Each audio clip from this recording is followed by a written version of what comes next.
Wannan bidiyon zai nuna muku yadda za ku yi amfani da Google Lens domin ya fassara muku duk wani littafi na Turanci da kuka sani.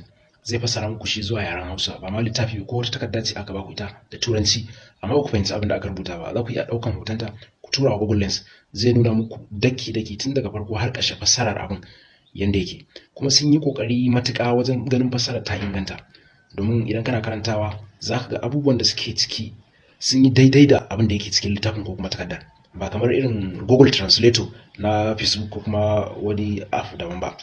Amma dai wannan sun yi kokari matuƙa. Yadda za ku yi zan nuna muku a wannan bidiyon insha Allah. Ko za ku shiga Google ku danna alamar kyamara, bayan ya bude yanzu zan gwada wannan littafin Successful Nigerian Entrepreneurs.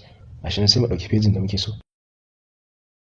Yau idan ya dauka sai ka shiga wannan alamar, zai nuna ma language din kowanne kake so. In da gan shi anan to zai fassara ma shi daidai da wannan language din. Yanzu ga Hausa nan sai mu dauka. Bayan ka dauka cikin sakan biyu zai fassara ma.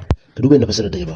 Suka ce ta gano cewa manyan matsalolin da suka kashe harkokin kasuwanci a waɗannan masana'antu sun hada da rashin nuna halin ko in kula da masu amfani da Najeriya ke yi akan kayayyakin da ake rarrabawa a cikin gida, da karancin inganci, karancin rayuwar wasu kayayyakin kwariya da rashin rarrabawa. Na gano cewa 'yan Najeriya har ma sun fi son kayayyakin made in Ghana fiye da na made in Najeriya. Daga nan sai na gane cewa ina buƙatar in gina tambarin gida mai inganci wanda 'yan Najeriya za su saya. Na ji cewa idan zan iya amsa tambayoyi kuma in bada mafita ga waɗannan ƙalubalen, ƙirƙirar samfur mai inganci wanda zai iya fafatawa da samfurin kasashen waje kuma in same shi a cikin shagon